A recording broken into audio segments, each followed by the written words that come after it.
In the prison, all the men were kneeling on the ground because it was a beheading assembly. An escaped prisoner had been brought to the gallows, and since he had tried to flee the previous night, his head was going to be cut off in front of everyone. The warden called out the names of Papillon and Degas so they could dispose of the body. Degas' legs trembled with fear, and he collapsed to the ground. A guard picked up a whip and started beating Degas like a madman. Seeing this, Papillon picked up a stone and struck the guard on the head, knocking him unconscious. Papillon saw this as his chance to escape. He ran like crazy, and right ahead was a ravine. Without a second thought, he jumped straight down. That night, Papillon found a boatman at the shore. He offered him 5,000 rupees in exchange for passage. The boatman laughed, because the warden had already announced that no matter how much money the escaped prisoner offered, the warden would pay double as a reward. The very next day, Papillon was caught and brought back to prison. The warden told him that for the first escape attempt, the punishment was 2 years in solitary confinement, for the second, 5 years, and for the third, he would be sent straight to Ban Island. But for now, 2 years of solitary confinement was waiting for him. It was a single cell with a strict no-talking rule. His only companion was a cockroach. Over the following months, he grew weaker and weaker. Then one day, he noticed that inside his food bucket was half a coconut and a note that read, "Don't give up." Papillon understood that Degas must have bribed a guard. A new hope to live sparked inside him, and he started working out. But the warden spotted the coconut hidden in the bucket. He interrogated Papillon, but Papillon didn't say a single word. The warden ordered that his daily food be cut in half and that sunlight be blocked from his cell. Before long, Papillon started having hallucinations. Everyone assumed he had gone mad. Finally, the 2 years were up. In the medical room,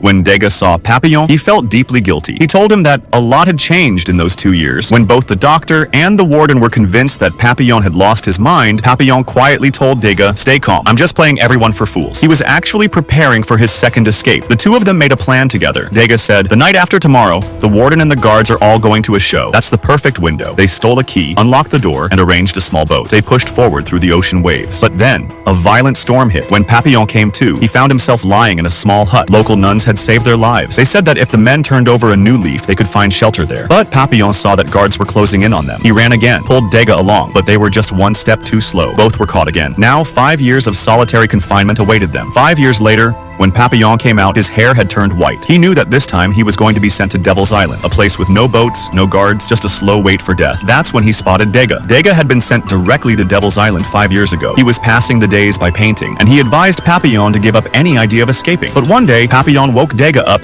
and told him he had found a way out. He threw a coconut into the sea and explained, "The waves push it straight toward land. If we jump at the right moment, the waves won't let us smash against the rocks." Together, they collected anything buoyant from the island and built a makeshift raft. Standing at the edge of the cliff, Degas said, "I have to stay here." He didn't want to be a burden on Papillon. Papillon held back his tears, shook Degas' hand, thanked him for all those years of friendship, and then leaped off the edge, straight into the sea. He drifted through the ocean for 4 days, and finally reached the shores of Guyana.